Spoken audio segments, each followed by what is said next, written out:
The man you're about to meet is a PhD graduate scientist who's pulled so far around $20,000 in payouts, with around $200,000 in total funding, also working for more, which are great numbers because it doesn't really quite matter how much funding you have if you don't end up actually getting payouts, which he has clearly done. But the more amazing part about his story is that he actually started this whole trading journey while studying for a PhD and is now a fully fledged scientist. And I have a theory about why people like him win. And no, it's got nothing to do with being smart. If anything, being smart nearly cost him everything. So let's get into it. Just to kick things off, can you tell me about what you do and how does your average day kind of look like? Or like consist of? Well, first of all, thank you for having me. I'm happy to be here. Happy to talk to you, Xuan, personally, or like one-on-one personally. So I started trading when I was still a PhD student. So I'm a scientist by training, and I've walked through the scientific career, like doing my bachelor's and master's all in this field. So I was doing my PhD in molecular biology and neuroscience, and so I was a hardworking PhD student, and I'm not sure if everybody's aware of it, but the path of a PhD student and a scientist, it looks glamorous, maybe on movies and like people flexing with some kind of gene therapy and all that. But in reality, or for most of the part, that's not the case. Like there's not a lot of money in science, especially in academia.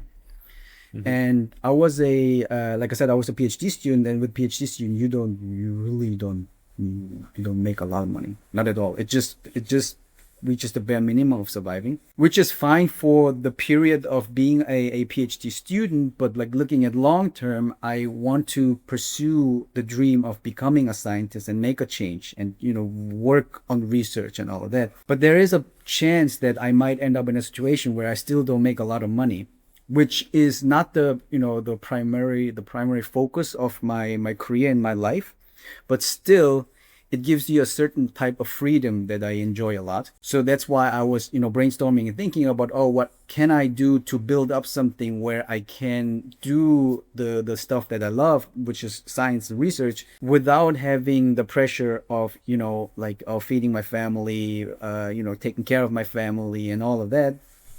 And that's where I came across from trading, because sort of you can have your own schedule, sort of you can make a living with a little bit of time, sort of you can choose when to look or when to work and when to trade. And that's why I got interested. I saw some YouTube videos, and that's how I met you. Sick, man. I'm just guessing like there was probably a moment where you were looking at your professors that were kind of like 20 years ahead of you. Like they're brilliant people by all means, but was this like, probably there was just something about the fact that they haven't quite figured out the financial situation that got you thinking like, maybe I need a backup plan. Is that how it started? Yes. But to be fair, the professors here, they make a pretty good living, but to get to the Okay. path takes ages. And it's just not ages in terms of that it takes a long time, but it takes a certain amount of soul from you. You can see the people onto that path, and there's a reason why there is a stereotype of scientists, this nerdy looking people always having the same shirt on, like messy hair and that, because it is literally that. You have to do that, you have to hustle and you have to grind. But when I imagine myself how my life was going, even though I have a love and passion for research and science, but I could not envision myself going through that path and like in that kind of condition. Mm-hmm. And that's where I thought, okay, in an ideal world, I would do what I love, I would do my research, but then I have some financial freedom, which doesn't solve everything, but it solves a certain part of it, and I can still enjoy my life, going on like nice vacations, going to sometimes to fancy dinners with my girlfriend or with my family, or stuff like this, where I couldn't do with a basic salary of a PhD student, a PhD graduate, or after that a postdoc. Got you. Like you touched on something that I found quite interesting, because a lot of the people who end up coming into trading, they're trying to usually escape kind of like their job. Perhaps they've been working at corporate for like 20, 30 years, or maybe they just don't want that life anymore. And that's why they kind of chose trading.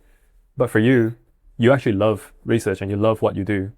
And so I think you're one of the rare cases where you are getting into trading as a way to just allow yourself to enjoy more of what you're doing. Exactly. Is that the right way to put it? Exactly. But that's like, that was perfect. And this is also, and we probably come to that later, this is also that like reduce the pressure on your trading journey. Like, I'm not gonna say a trading career because, like I said, I have a career, but the amount of pressure that you put on yourself because you see this as a potential career path and a potential, like you said, escape from the, from the thing that you have been going, that internal pressure is huge. And as you know, trading pressure psychology is like 70% of what's happening. And that was, to a certain amount, to a significant amount, was not the case for me. Got you. Just also as a side question, because as someone who basically had zero background, like I would not put PhD student and trading side by side in a million years. Like, how did you actually come to decide like trading was the path for you? So yeah, like you said, it's not something that you, like PhD and trading, is not something that you usually say in the same sentence. I agree. And also when I talk with my peers and they hear something about trading, that they look at me pretty weirdly because finance and science are like complete two different. It's like different universe, different worlds, right? I think the core of it was I was just bullshitting around with my friend. Like, I have a very close, my best friend, he's also a scientist, and we're just sitting on the couch and just bullshitting around, talking about finances and all about that. And that was actually at the last peak of the bull run that was happening with crypto. Not the current small one, but I think that was like 2021 or something. Yes. Where, fucking, I don't remember, I think it was the Shiba Inu coin where, you remember that? The Dogecoin areas where, I saw on Twitter that people, if you would have invested $1,000 here, 2 months later, you would be like a millionaire by that. And this is something that just popped up on like YouTube channels, on Twitter. And obviously we knew, okay, this is sort of retarded. And however, there is a serious part behind it. Not the coin thing, but that there's a serious part behind it where also big constitutions are actually taking advantage of it.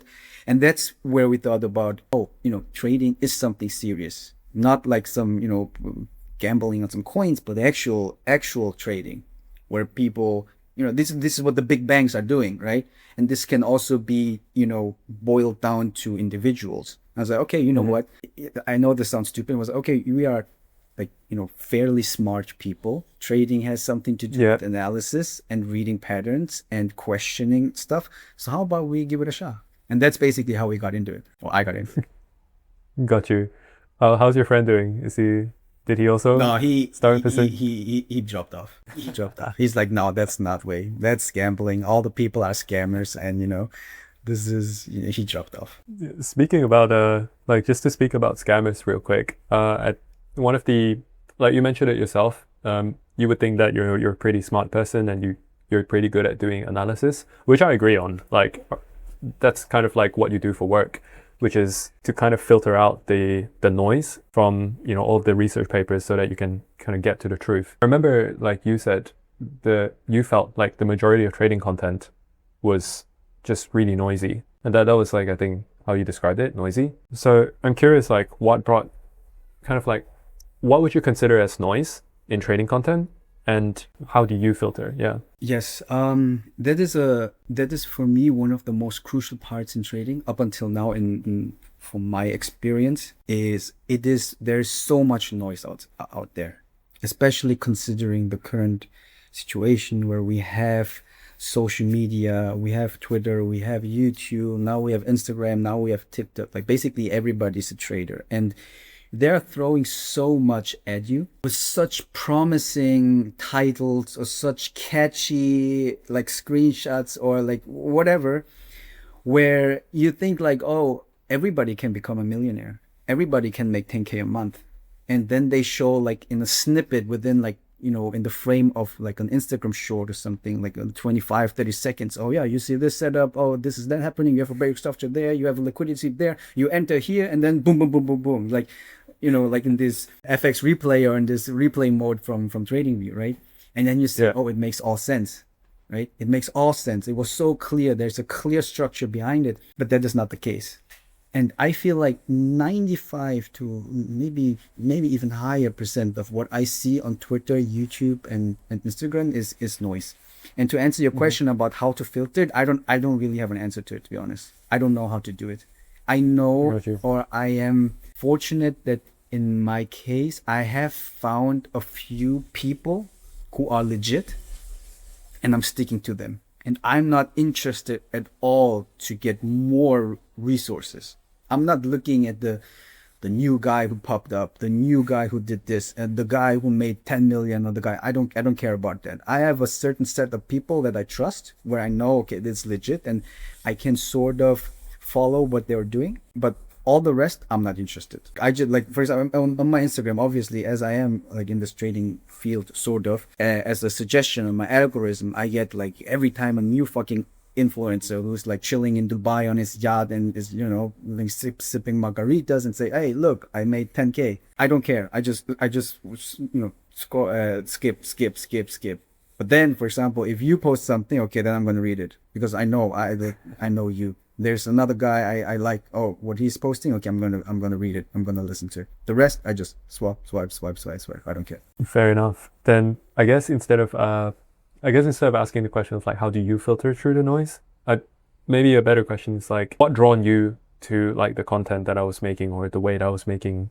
Like, was there anything specific that kind of made you decide like the content I was posting was legit? Yes. Back in the day, with my friend, when we were looking at, you know, some YouTube videos, and that was like way back then, like I said, it was like 2021. We were looking at videos, and I saw one of your videos, and it was before your face reveal. Yeah, that's OG, man. Before I figured out you're an Asian and not a British guy, by the way, thank you very much. Before you got into this trading concept, because the first video actually that I saw was you still trading EMAs. I think there was this one video where you had like also a pretty good amount of views, where you were thinking about, you know, 50 EMA, 200 EMA and the crossing and all of that. And that's one of the first videos that I watched. And it's not that I really liked the content of it. I liked the way how you presented it, how you were transferring. There was something that I was drawn into that. And I liked how you presented, how you were setting up. The flow was super smooth and everything, where some people who are not so natural in like speaking and stuff, they're like super jumpy, and it's hard for me to follow. But you made it in a way where it was easier to follow. It was easy to focus. It was easy to listen to. And yeah, and that's why, okay, when this dude puts another video out, I'm going to watch it. And that's how accumulated it to a certain degree, where I was like, okay, you know what? Let me get a little bit more into AOC. And that's how I started. Cool. So yeah, just to bring it back for a moment, you know, we touched on just now that, you know, you actually do love your work, and trading isn't about escaping the job. It was just more about like funding the work. So just out of curiosity before I move on, and I've been meaning to ask this since just now, but assuming that if you solved money, like if money wasn't an issue, like what would you want to work on? Currently, you mean, like in general? Yeah, in general, yeah. Like assume money isn't an issue.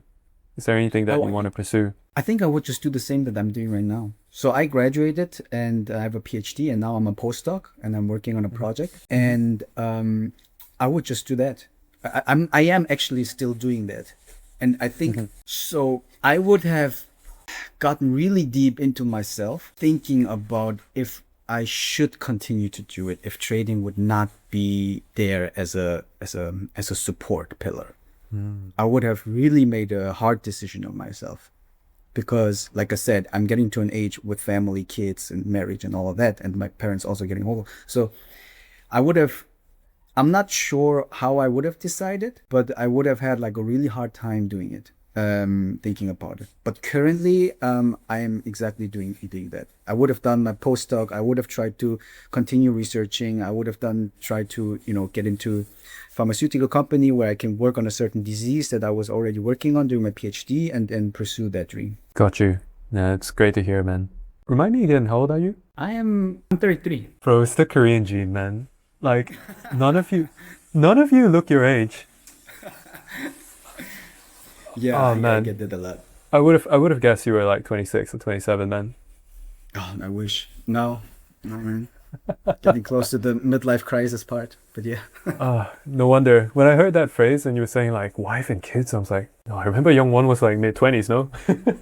No. Just before we kind of move on to the next section, where ask you like more specific questions as to how you dealt with certain things, just so everyone watching has like a picture. Where are you today in terms of like how much you're funded for and the total amount of payouts that you've gotten, and if you're working on any other accounts? Yeah, so currently I'm sitting on 200K funded, and the total payout up until now was 18K, or is 18K, a little bit over, but like in the ballpark of 18K. I am currently working on evals, and I really hate this, but like yesterday I was that close in passing 3 evals. Yesterday I was hoping that I would just I would just pass them and I could have for this interview like a bam surprise. I got like a fresh new funded. But then yesterday was a weird day and I lost the trade, so I'm now back to I'm still gonna pass it, there's no doubt about it. But I really was hoping that I could, present something for his interview. But yeah, I'm working on some evals, and this is also my main priority right now. I mean, sure, getting payout is nice and cool, but I think I'm more focused on passing evals, so I have like a really good foundation to work on. Got you. No worries, man. For all intents and purposes, I'm still gonna put like 350K funded, and then we can just drop the screenshots here later in post. All right. So just to get into some more just some stuff that's a little bit more specific. One of the things that came across as interesting at the start, before you joined our program at the time, I remember one of the things you said was you actually thought you had a good understanding of the basics and that you just needed to build your own strategy, like alone, because there was nobody else that you knew that was kind of like in your situation. Was that kind of like your thought process back in the day? Exactly. So what happened was that, and maybe something to disclose is that back in 2021 or 2022, something, I think I joined AOC, your Discord group, and I was getting taught there by you and by the other mentors. And then I sort of drafted away, not because the trading was not really working out, because I was extremely busy with my work. So, I mean, at the end, I was a PhD student, right? So I had like a lot of deadlines. I was writing on my paper, on my thesis and everything. So I said, okay, you know what, let me just pause that for a second. And that unfortunately, prolonged for several months. But then I came back and then I was getting started into trading again. But like the core foundation that I learned from you, I thought that is the basic that I already knew. And to a certain degree, which still is the case. I mean, the basic, the fundamentals that you taught back then was still valid. And I know when people start about trading, I know all the words and I know all the theory behind the technique. So that was fine. But then when I got back into trading, I was a little bit up in the air where I knew the foundations. I knew how I could do it, but it was all over the place. It was all over the place and I didn't know, and I started getting into it. So I used some strategy here and back then, and I had some winning moments, I had some losing moments and all of that. And yeah, and exactly. And that's where I then rejoined your program again, because to be honest, I was not expecting so much, because I thought this is going to be again like a fundamentals basic training, which I think most of the courses just do, which are out there, and it's which is fine. But I thought, okay, let me get into it. Maybe there are some details here and there that I can pick up, because for me, I had this idea, or I was fixed on the thing, is that everybody selling a course is fine. However, I need to find a strategy that works for me, and this is something nobody can do for me unless there's a mentor one-on-one, like looking over my shoulders 24/7. but there's something about my schedule, where I live, the technical, my knowledge about the technicals, the huge part about psychology, like how do I react to this, how do I react to that, how do I react to this.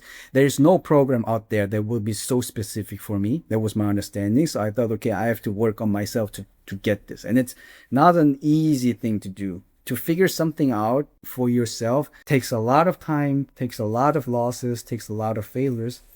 But yeah, like I said, when I thought, okay, maybe if I join your program, there might be a little details that might help me and that makes my whole thing pop, and there might be like a click moment. So with that approach, I entered this. But then when I saw that you have a different way of now doing it, where you have a strategy that you put out there, like a basic, like a blueprint, how you call it, like a whatever you do, I was then very, very surprised and pleasantly surprised. So I was like, oh shit, there is something that I can build on.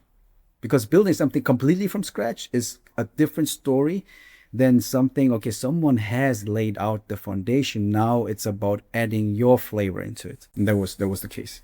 Got you. That was an interesting moment that I remember, because you said you joined Blueprint thinking that, oh yeah, I'm just going to pick up some details.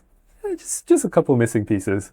And then you realize was different. Was there, yes, absolutely. And just a hypothetical question here, like assuming that you would have had gone down the route of, trying to figure it out yourself, like, would you say like your results today would be a lot different from, if you happen to take that other route? Yes, absolutely. It would have been completely different. I'm pretty sure about that. I am also not certain if I would have kept trading. That is the thing. Well, because why is that? Because trading, like I said, I did it as a side hustle. And I had times where I was profitable and I was getting money here and there, where, like I said, where everything is like super completely scrambled. However, the amount of time and mental energy that I had to put in got to a point where it was too much and was affecting my real work, right? Because the path of you figuring out on yourself, like I said, has to do with a lot of failures, like a lot of trials, a lot of losses, a lot of this, a lot of that, starting from the beginning, going back to the drawing board and everything, which you can do, which is fine. However, that was like so much draining energy, which is completely different than learning the basics. Learning the basics is fine. I'm used to learn. I'm used to study. That is fine. But then to figure something else where you have to deal with loss every time, it's just like also so draining on your mental health as well. Nobody likes to lose. Nobody likes to lose. And if that would have kept going, with the addition of maybe failing another challenge, maybe blowing another funded account, like maybe doing this, I could imagine, or I see it even very highly likely that I would have said, okay, but I tried it out. I thought it would work. I thought it could bring me to some financial freedom, but it didn't work. So I'm just gonna have like a clean end here. So yeah, I would really go that extreme. Got you.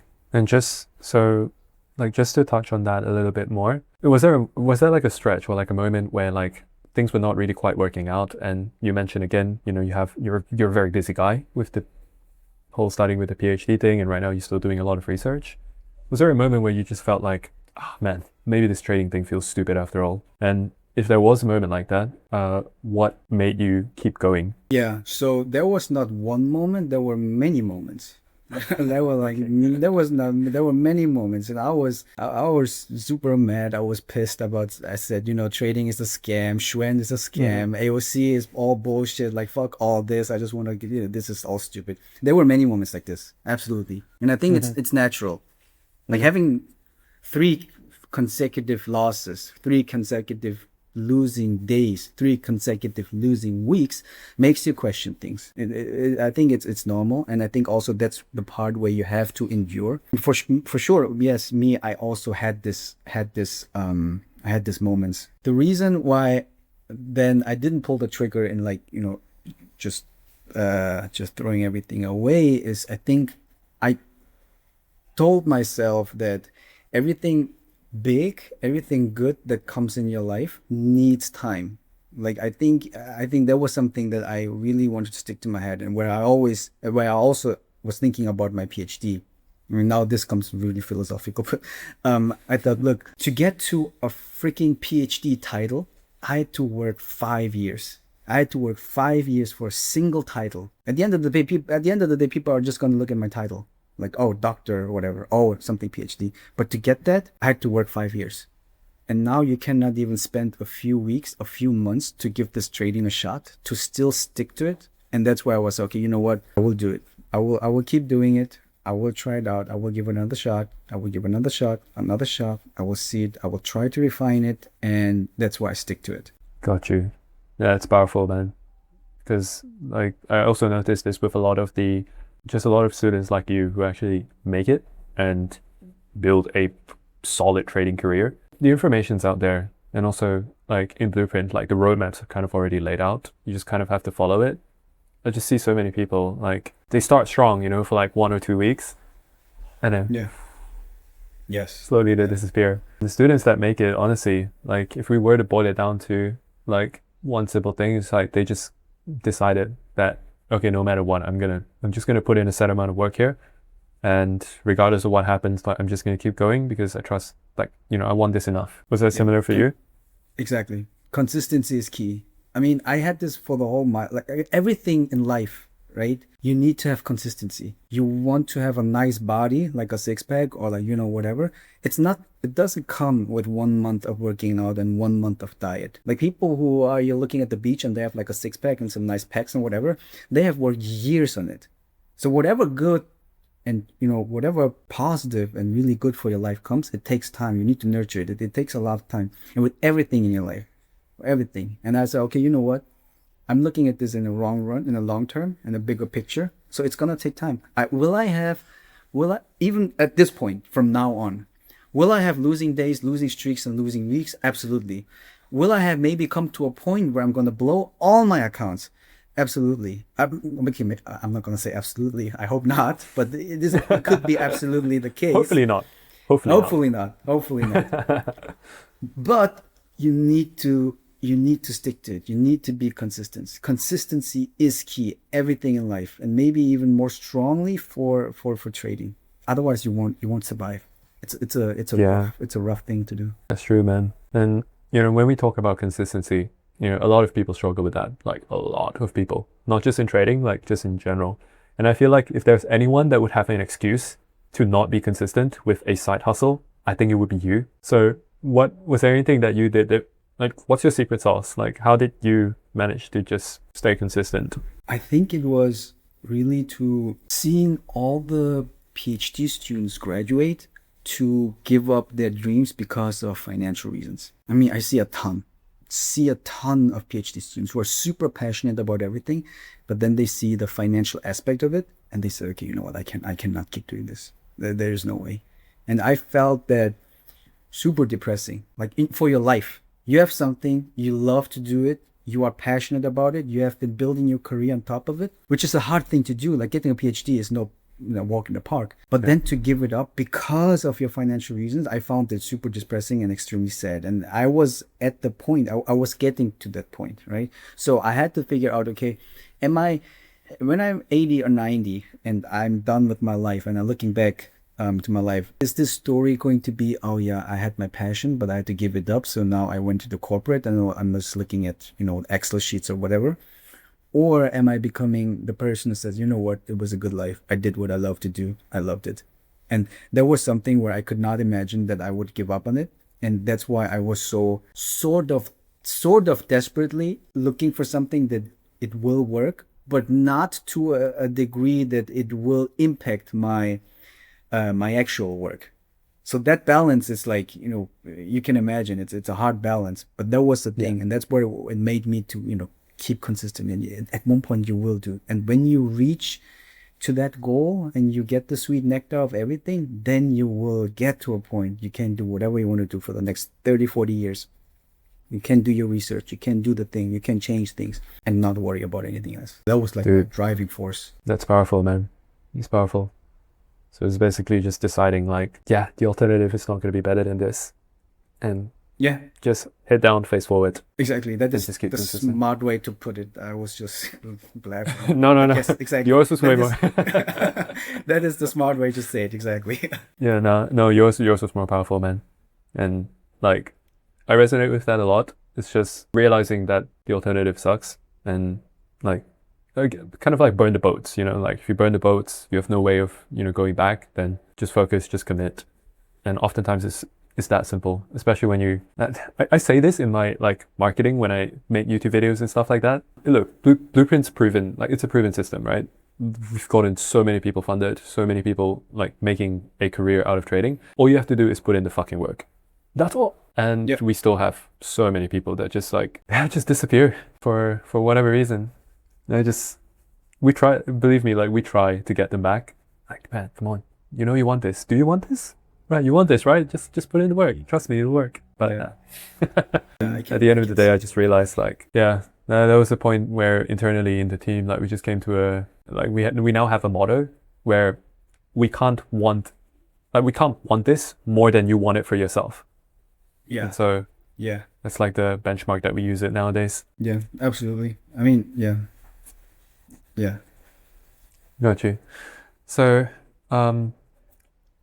earlier on, one of the things that you were talking about was there were many moments where I actually felt like, maybe this trading thing was not going to work.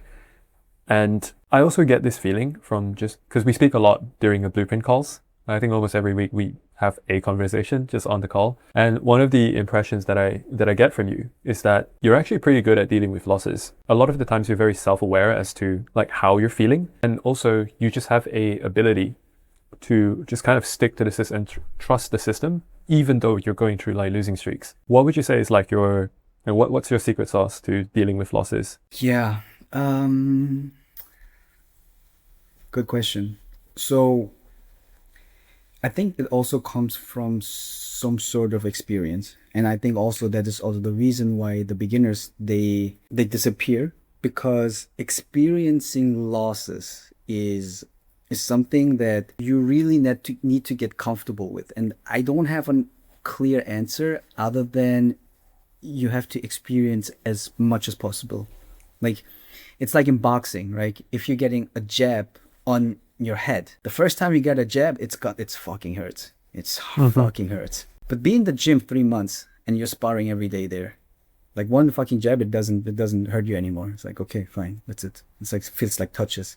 And I think that is the only thing that I have in what I can explain why I am now a little bit less affected to losing a trade, because I have experienced that so many times. Like, yes. I mean, at the end of the day, when you have like a win rate of 50 to 60% means 50% or 40% you're gonna lose. And now calculate that if you are in trading, I don't know, from several months, you will have hundreds of trades, right?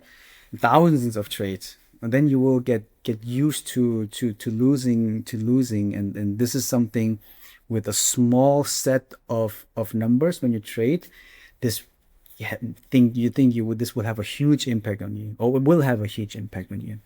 But like, stick to it, and then you won't feel it much anymore. And that is also like why I feel, and that's something that I read, is don't define your trading career based on your wins, but based on your losses, based on how you react to losses. And this sounds like super hippie-like, but I resonated that with a lot.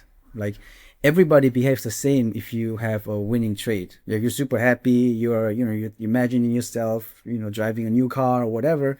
That is fine. You can have that dopamine moment, but how you react to a losing trade tells everything about your strategy, or not strategy, sorry, about your trading journal. If you're that person who lost and you are like depressed and down for the whole day, I might say this might not be something for you. You cannot let that impact you so much. You're like, oh fuck shit. Of course, I'm also sad and I'm pissed about if something goes the other way, but okay, fine. Dust up next day, like get comfort from your partner or whatever, eat a donut, get your dopamine kick there. The next day, regroup, you start fresh. It doesn't matter. And that's why, how you react to some losing traits is really, really important. And you have to work on that. Got you. A lot of people, I think something that helps is making sure your risk is managed so that you can at least look at that loss and be like, yeah, it was just 1%. Yes. It stings, it hurts, but I can move on from this. Oh yes. And even if absolutely, you, yes. yeah, was it something you implemented as well that kind of helped you? Like just, Yeah, absolutely. So the risk management is key. I hope this is clear. So everything what I said is based on risk management. Like I will never, I don't know, full port something or put like 5% or 10% risk. It's always like risk management is key. Like whatever you want to do, work on your risk management first. Then you do like, okay, I don't know, can I trade 0.5% or can I trade even 1% because you have like high confluence? Like this is the foundation. But on top of that, there's also something about still losing trades and still losing the number when you're looking at, okay, it's fucking minus $500 and fucking red. Oh, that $500 is I don't know, I don't know, like it's like a nice family dinner or would be a nice cool jacket for me. Like this does something to you, but you have to work on that. got you. Yes. Would you say that you've kind of already disassociated from, as I talk about this a lot as well, and it was also for me, it took a while for me to get over that phase of like, yeah, this is a fucking iPhone. This could have been this could have been that. Like, Yeah. Was there anything that you did to kind of just start disassociating? Or was it just like, what, just stick to the process? Like, it's going to figure itself out eventually. Yeah. It's basically that there was not like one click moment, or there was not like one, I don't know, one book that I read or something that has changed something completely. Now I also want to say like it's not that I mastered it. Like I'm not as disassociated as I want to be. Of course, it has an impact on me if I lose money, if I lose a trade, and if I blow an account. For sure, it has an impact on me. But I think I am past that phase where I then start questioning everything. I think to a degree it's fine if you're sad about it, but if it comes to a degree where you're questioning everything, when you question your strategy, when you're questioning the trading by itself or whatever, then it gets to a dangerous path. And that is something that I think a lot of beginners do. Like you get to a certain losing streak and then you start, fuck, what is this fucking strategy? Oh fuck, what is this trading? It just goes up, down, or whatever. But if you get past that, then it's just about small little impacts into in your daily life, but you move on. Got you. Yeah, I was actually about to, at some point, I think one of the questions I wanted to ask you as well was like, you said something about how most traders never find out whether their strategy works because they just quit too early. And this is something that a lot of people do struggle with. I was going to ask you like how you deal with that feeling of doubt when you're still in the early testing phases. And I think you kind of already answered that. On a side question though, have you experimented with like different strategies? Because you're a scientist, and I almost want to make the stereotype, like, have you experimented with different strategies before? Or did you just kind of like stick to mine or stick to like whatever was taught in Blueprint? No. I tried out different strategies. I was betraying you. No, I obviously I was dealing also with other ones. And I tried it out, not with real money though, but I tried it out. I was back testing it, and but it didn't really. So the thing is, I think this is all really important to say it out loud, is that you have a certain trading strategy. You can add stuff to add confidence to it, but you have to be really careful what you add. Like some people add stuff where it will change the complete strategy, right? So I saw people trying to, oh, you know what? I'm going to add now, I don't know, like volume profile. There is a whole trading strategy surrounded based on the volume profile. Well, I'm going to add VWAP, which is cool. There's a whole trading strategy surrounding VWAP who are super successful people. And that's where I started to realize, oh, okay, if I now go deep into another, or if I try out a different strategy, that for me at least would mean I would have to give up completely the stuff that you have taught or that you have brought up in Blueprint, which I found unfortunate because I knew that it works. I've back tested it, forward tested it, and I have a decent amount of win rate. But just to add maybe 5% or 10% win rate to then completely throw off that would not be possible. So yes, I looked at YouTube videos with like, I don't know, like order flow was, I think, the lightest that I saw. Like you people with Yeah. order flow with book maps and, buyers coming in, sellers coming in, and obviously these people are successful. You can do that. I mean, you can make money out of every strategy, but you cannot mix them up, or you have to be really, really careful when you mix them up. I would tell to beginners, don't mix them up. Just don't. Just stick to one. Try to refine it. Try to add a little bit of flavor of yours, but don't add a whole new indicator, a whole new criteria that has nothing to do with it. Got you.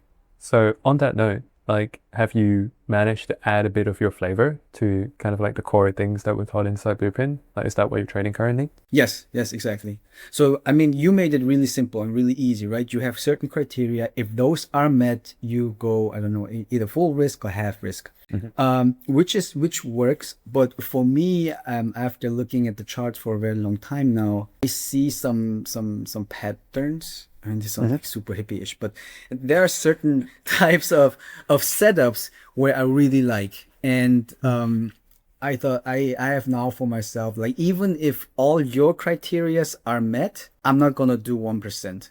I have like one another criteria that I have where then I do 1%. And this is something where it worked for me. And the thing is, with adding criteria means your potential trading amount, like the amount of how many setups you see, will decrease drastically. Like maybe with your strategy, you see maybe, I don't know, 1 or 2 setups per session, maybe even less, I don't know, but at least 1 per day or 2 per day. If you add one criteria to it, it could be that there's no setup, and you have to be fine with that. You cannot feel FOMO or anything about it, which is hard in the way you see everyone making money and seeing everyone showing payouts and everyone showing, oh, I got funded or whatever. But it's something that you have to deal with. Yeah, absolutely, man. You hit the nail on the head. It's to get to the 8 criteria that I have inside the system right now was not easy, man, because there's a whole lot of experimentation to see, like, because if you add too many, it's like, shit, I'm only getting 1 trade a week. If you add too little, then the win rate starts going down. And so I think that leads me on naturally to, like, because you have, by trade, you're a scientist, and also you do enjoy experimenting with just seeing if this fits into and this makes the overall system better or not. I feel like a lot of people do struggle with this. For you, what do you see that makes you decide, like, okay, this is worth pursuing, or like, okay, there's something here, and I think this is worth looking deeper into? Is there anything like that for you? You mean in terms of trading setups, or? Yeah, like when you add new stuff to an existing strategy. Yeah, so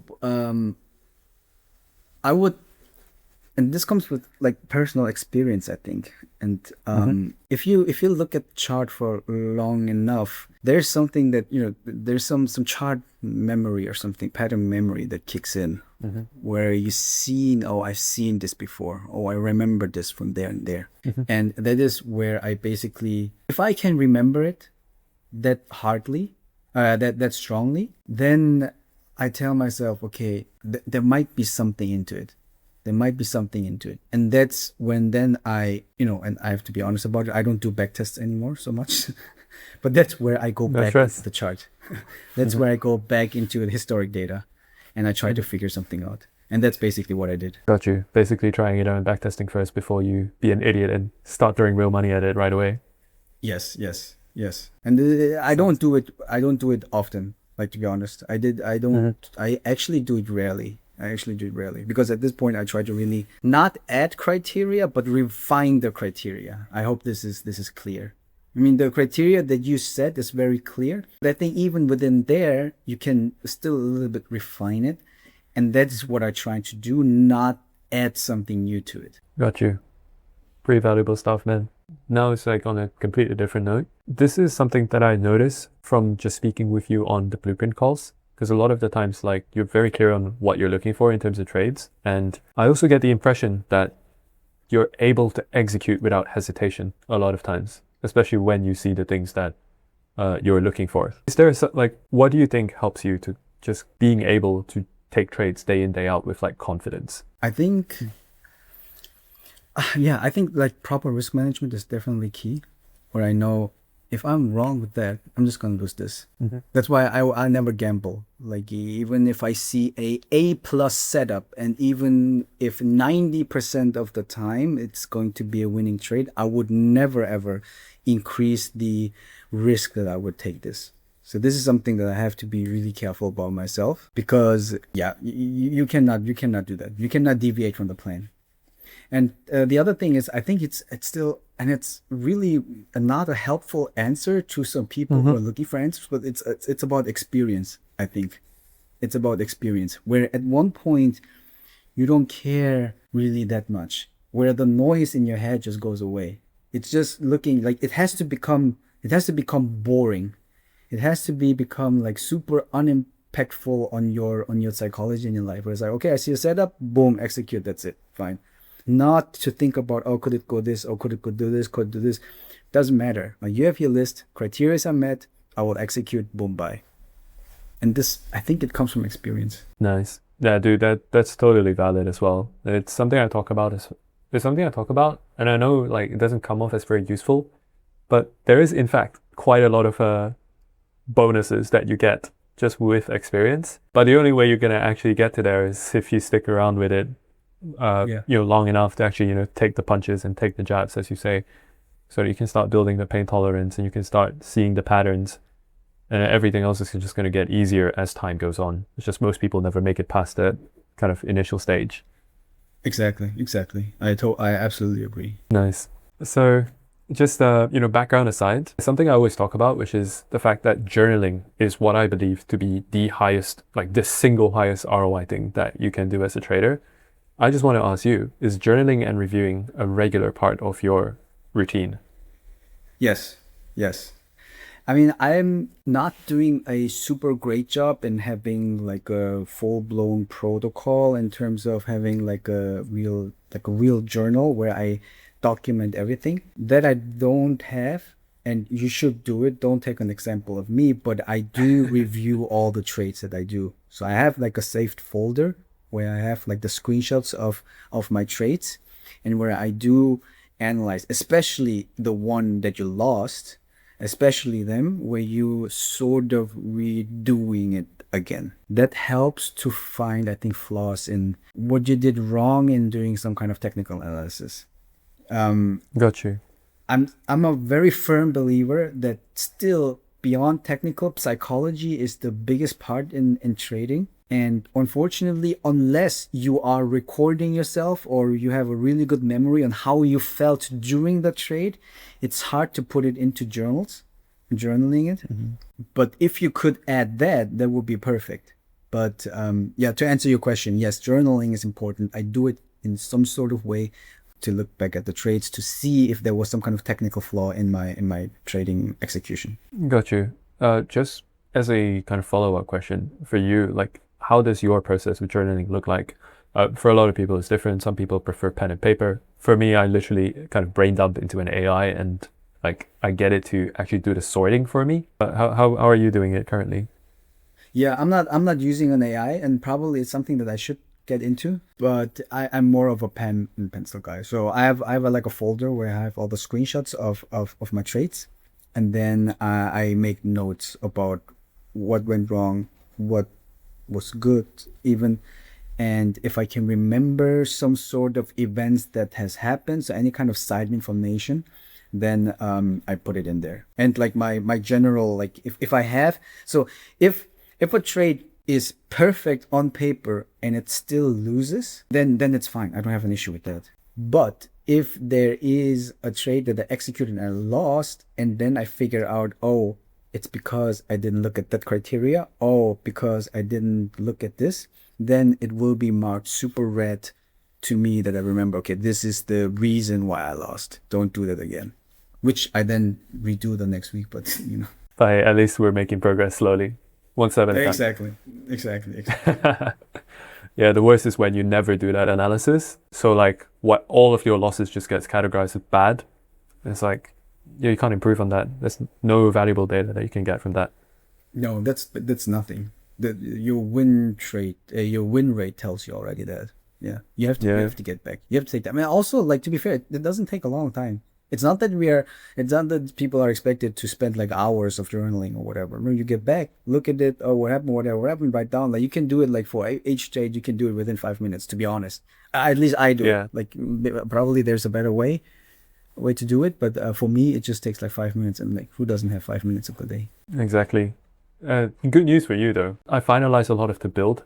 Like I'm basically making my version of the AI trade journal, which initially I just kind of made for myself, because for me the biggest struggle with journaling was I struggle with like organizing. I can give you the thoughts, right? I can be creative, but actually organizing and following through, impossible. So I just made like a journal, like an AI, and then Notion. Or in this case, like we built a full kind of like database setup already. And the AI is basically already trained on the AOC methodology. So if when you brain dump, it'll accurately be able to say, okay, this is L3, this is Y, this is kill zone, how many R, blah, blah, blah. It just automatically kind of populates it. It's going to be released soon. I think you're going to find it helpful. So like, I'll just let you know when it's out. Yeah, I'm looking forward to it. I'm really looking forward to it. I was also thinking about like using AI because it's so powerful right now, but I just never got to it. But if you have something already, then I would love to do it. I would love to try it out. Yeah, dude, it's don't like, you can try it yourself if you want, but bro, this took me a solid 15-20 hours just of like active time. I track my time, so I know active time, like how much I put into the journal, and I still couldn't figure it out, especially like on the back end side of things. I had to hire a developer. Oh, really? It looks Okay, easy on yes. paper. Yeah, it looks easy on paper, but like when you actually get into it, you realize like, oh, this fucked up, there's this small thing that goes wrong, and oh, Damn. You should probably sell it, man. Make some money out of it. no, it's to make the existing program better, give more value to Yeah. existing people. And that's, guys, why you have to join the AOC blueprint. Like, look what everything comes from. Nice. So yeah, we're just getting into like the last few questions here. If you could go back to speak to yourself from 2 years ago, and if you could give him or give yourself one piece of advice that would have saved you tons of money, effort, maybe headache, what advice would you give? I would really say stick to one thing for a very long time, because I think maybe it sounded like I never was deviating from anything, but I did deviate from a lot of things. At the end, luckily, I came back to the path. But don't try to do that. Really try to stick to your one strategy or to your one idea that you have, and try to milk this as much as possible. And it could be that a certain strategy really doesn't work. I mean, that's also the case. But you need to have like a really good number of examples, like a really good data set to really judge on that. And I think something that was prolonging my way to become profitable is to not stick it too long enough to get a big data set to really evaluate on, which sounds weird because as a scientist, for me, having big data sets and Yeah. calculating significance with biostatistics and everything is like key for me, but it's still a different animal. Like it's not right. You would think that I would not be that way, but it is. I tried out for a few weeks, didn't really work out, or I didn't like it. I had too many losses. I was going to another team and trying to figure this out, doing this. Don't do that. Try to stick to one thing for several weeks and months, and then the results will eventually come. And that's, by the way, also what I hate about, not really hate, but I don't like it so much when like these Instagram people say, oh, you know what, like you can do this within 1 week, you can do this within this day. Like it takes time, dude. It takes really, really time. Don't expect profitable to be profitable within, I tell my friends, don't expect profitable within a year. Don't even think about it. Like I think I saw some videos of like really, really profitable traders, and every time when you ask them, oh, how long did it take to become profitable, they don't say 2 months, they don't say 1 month, they don't say 6 months. No, they say years. Some people who makes like 100K a month, I saw a podcast, they say it took 7 years to get to the level. Another scalper that I really love to watch, I asked him once and he said, it took me 4.5 years to get to this point. Why do you think you have the privilege of becoming profitable within 3 months? Like that's not the case. Like you really stick to it. It's gonna take time. Also for me, like it took me years. Like I said, I started 2021 and I really became profitable. Like I don't know, maybe like a year ago or something, or a little profitable, right? So it takes time. Stick to it. Stick really to it. You will get there, but you have to be patient. Sound advice, man. It was the same story as well for me, where I thought I was profitable in like 2021. I also thought I was profitable in 2022, and then every year I just learn that, you know, I actually don't have my shit figured out, at least from all the way until I'd say like late 2024, mid 2024-ish. And at that time I was already trading for like, what, 5 years? So yeah, it took me 5 years just to get to consistency, to the point where like trading didn't like stop feeling like luck, if you want to call that. Right. And I always thought I knew what I was doing. But then, you know, again, statistical significance, you know, with enough sample size, I realized, oh, fuck, I actually don't. So I had to go back to the drawing board and like just not give up. And also just to touch on another thing that you said, which like for me was really powerful, which is, you know, you don't achieve mastery from just being shallow on a lot of like digging a lot of different wells, but just, you know, digging a couple times and expecting to find water. It's like you achieve results when you actually go deep on something. And I think you will come to a realization yourself as well later down your career. But for me, I think it's my 7th year of trading. Yeah, 7. I am making more money now in this 7th year than I have pretty much like all of my other years combined. And it's happening consistently. So it's like, not only are you achieving mastery, but you also compound, and you realize like the longer you stick to this, the easier it becomes, and the more money you start to make, the more comfortable you are at risking larger amounts. And yeah, you'll see. I trust that you'll come to this realization as well in 1 or 2 years. Yeah, I hope so too. And you know, what is also important then for the beginners, like listening to your story, which is, you know, very valuable, is that it took for you like what, 5, no, what do you say, 5 years to become profitable? Yeah, 5 years, yeah. Yes, 5 years. You might argue, well, just teach me what you have learned, then I will become profitable within the first 6 months or anything. But that doesn't work like that, because like I said, and I cannot, you know, repeat it enough, is psychology is so huge in trading. Psychology is so huge in trading. So like, you know, Xuan can give you a strategy, which he did, you know, but the psychology that comes behind it, that you have to learn, and that you have to learn for yourself. And that just takes time. And yeah, like I said, the mastery of digging really into one thing, I really hope that this will also be the case for me. But yeah, that's also what I came to realization. You really have to, sure, it's nice to have like a broad knowledge of everything and to be like really have like a broad understanding. But the one thing where you dig deep, that's where you get. Like, for example, if you are, I don't know, fighting someone, I'm not afraid of someone who has done, I don't know, 3 months of boxing, 3 months of Muay Thai, 3 months of Jiu-Jitsu, 3 months of wrestling. If someone tells me, oh, I've done 10 years of Jiu-Jitsu, I'm afraid of that dude. And that's basically it. Nice. One of the earliest things that we touched on during this call was you got into trading to fund your dream, because you actually love what you do. Could you describe how this looks like currently? And are you confident that you'll, like, have you already achieved that kind of like, I don't want to say financial freedom, but for lack of a better word, I'm going to say financial freedom. Or if you haven't yet, like, are you confident that you'll be able to achieve this, like, in the near future? Yes. So back then when I entered Blueprint, maybe it was even before, I came in with like really little not expectation, but really little goal for myself. I remember 2021, I was coming in, I was gonna say, I'm gonna make 10K a month. This is like such a standard for everyone, like references that say, okay, it's so easy to make 10K a month, whatever. I mean, I guess it's a clean number and it's easy to write out. But I started and said, okay, you know what? I don't even want 10K a month. I don't need that.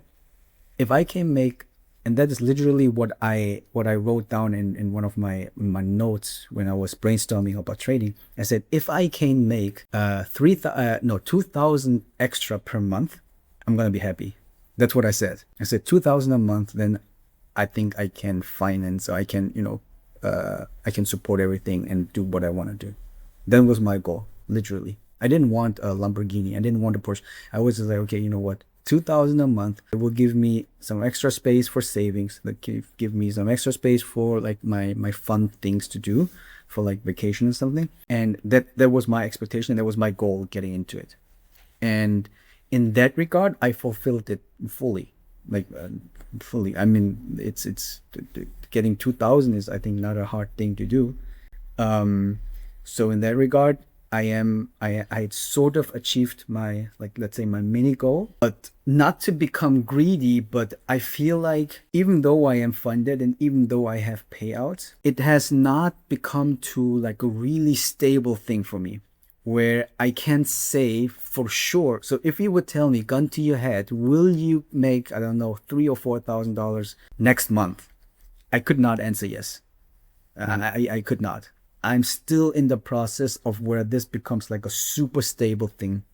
And if I get to that point, then I think I will reach my end goal, because trading has to become extremely boring for you. That's where you are.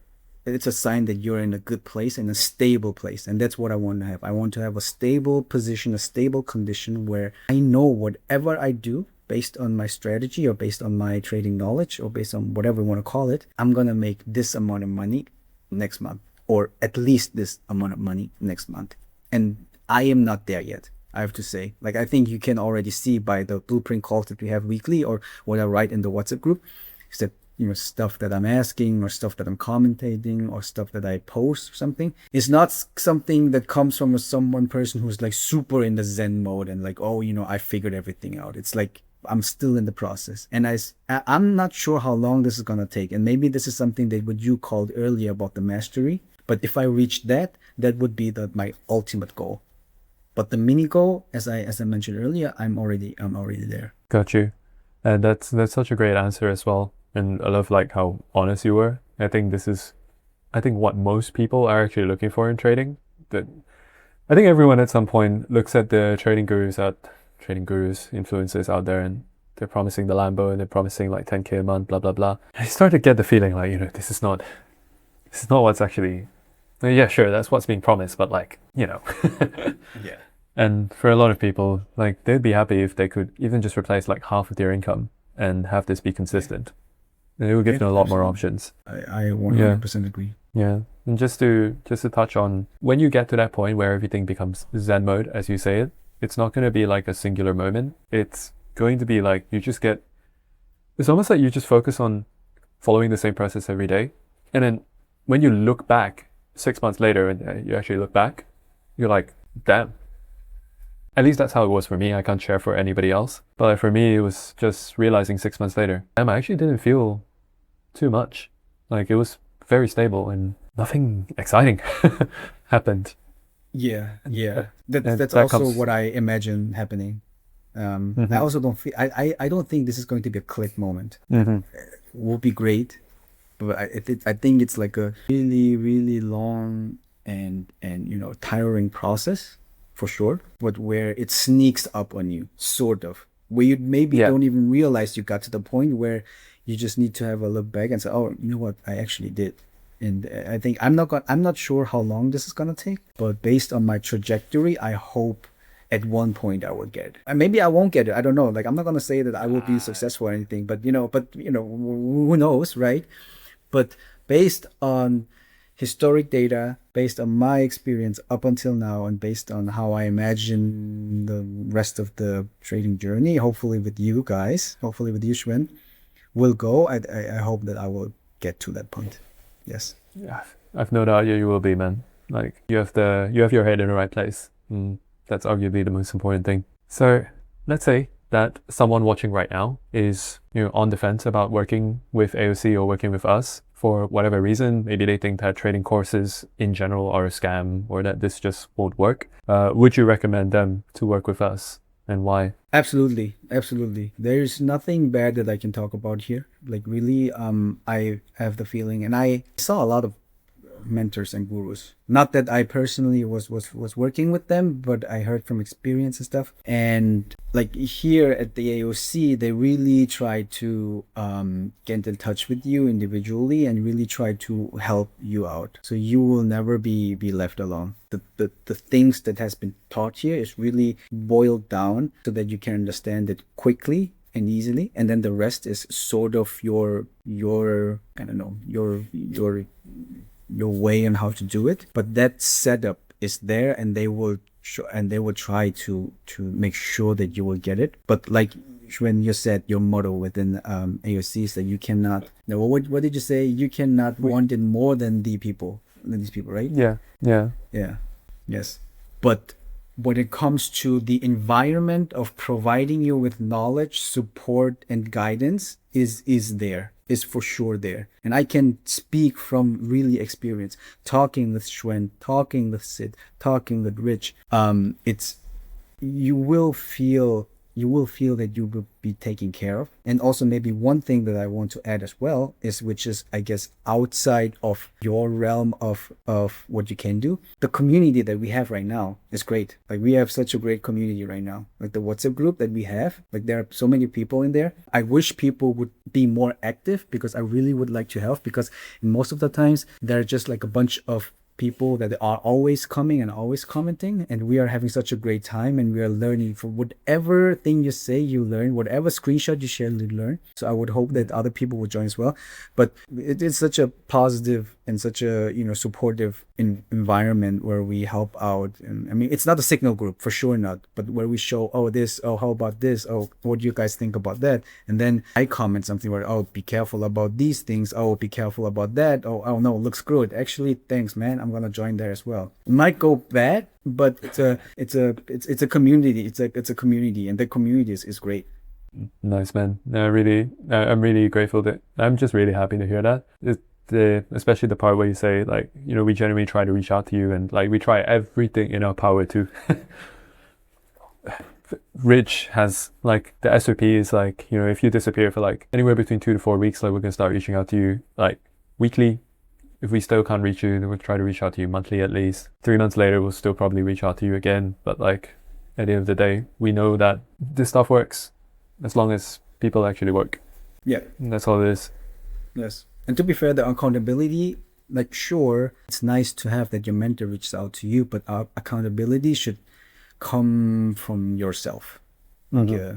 It's nice to have, and it's really nice stuff that you guys are doing to help people out. But at the end of the day, you have to do your work. So yeah, 100%. And do some stuff. Yes, sir. So yeah, is there anything that I haven't asked you throughout this call that you would like to share? Feel free to take your time. Not really.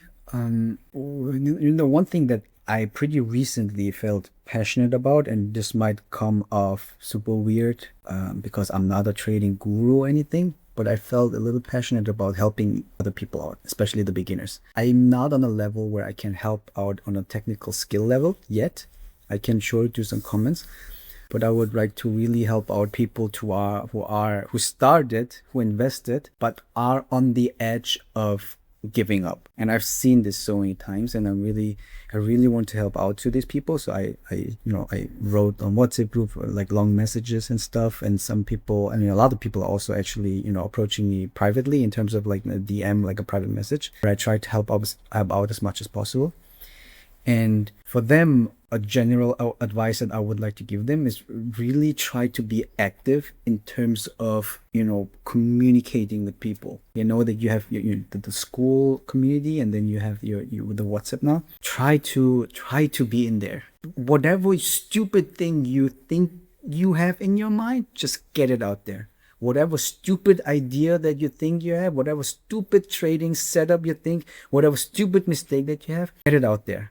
Get the comments of just 2-3 people. I will try to comment for sure. And there are many people who are super friendly and are super supportive, so they will also comment on this. But try to get in the rhythm of sharing. Try to get in the rhythm of really be active in that. So this is, let's say, like my general advice that I would like to get it out. The second thing is maybe a little bit technical, and this is like one aha moment. Like, there was not a lot of aha moments, like click moments in my trading journey so far, but one thing that helped me tremendously, which I think not a lot of people were telling, or I never heard it, maybe it was so obvious that I just didn't do it, it was really not really mentioned, is that if you're starting and if you're a beginner, don't try to diversify the charts and the asset you're looking so much, because I did that. When I started, I was looking at Bitcoin chart, Ethereum chart. I was looking at 5 different Forex charts. I was looking at futures. I was looking at gold. I was looking at 10 to 15 different charts. And that was actually very counterproductive to me. If you are a beginner, try to take one chart. It doesn't matter which chart. You can use EURUSD, you can use Bitcoin, you can use NASDAQ, or whatever you want to do it. Just take one chart and try to come back every day. Not that you're staring at your chart for 24 hours. Try to come back,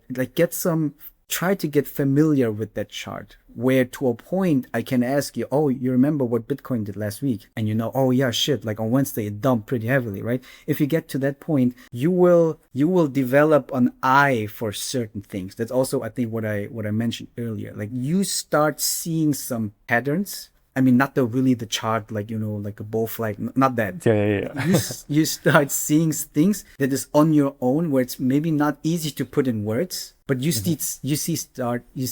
start seeing stuff. And that's where later on some memory kicks in. It's like, okay, you know what, I've seen this before. This looks like a trap. And like, on technical terms, there might be a technical reason which I'm not skilled enough to answer, but your memory will tell you there's something going on. And this is something that helped me, where I know what Bitcoin did yesterday. Oh, I know what Bitcoin did 2 days ago. Oh, this is something like this. Oh, this is something like this. And this helped me in my earlier careers, because if you look at 10 different charts, like, how the fuck, like, you unless you are like a fucking robot, you can remember it. Yeah, you cannot. And this is something that helped me tremendously. Like, this was like some sort of hurdle or barrier that I had to cross, and that helped me tremendously. This is some like let's say one technical advice that I would like to give on to some beginners who are really find it difficult to keep on, or on the edge of giving up or anything. Yeah, well said, man. Young, thanks for taking the time. Lots of value, lots of alpha, and yeah, hopefully this helps anyone that's watching. I hope so too. And like, if you are in Blueprint, don't be hesitant to reach out to me. Me personally, I'm not a mentor, so it's not that I'm super busy in terms of like I cannot whatever, but I will try to help you out. So go for it. Nice. Yeah, and like, really happy to hear that as well. I think it's people like you and a few other guys in the community where, you know, you feel like you've learned a lot and you would like to give back, not only to the community, but like just to help other people that were in the same place as you. Like, you guys are the backbone of the community. I mean, of course there's Sid, and you know, there's me, and you know, there's all these other guys as well, but like, I respect that. Yeah, thanks a lot. I mean, I like the community. I like to give back whatever I can. And I hate people giving up on something that is potentially doable. Life-changing. Exactly, and life-changing. Young one, this is good. No, all this is off the record already. Anyways, thanks for hopping on, man. It was just really great chatting with you. It's getting pretty late on my side, so I'm gonna head off. Yeah, let's speak soon, man. Yes, thanks for having me, man. It was also nice to chat with you one-on-one. I hope I could be any kind of help with answering your questions. So, and like I said, if you need anything, just hit me up. For sure, man. Take care. Have a good day. Bye-bye.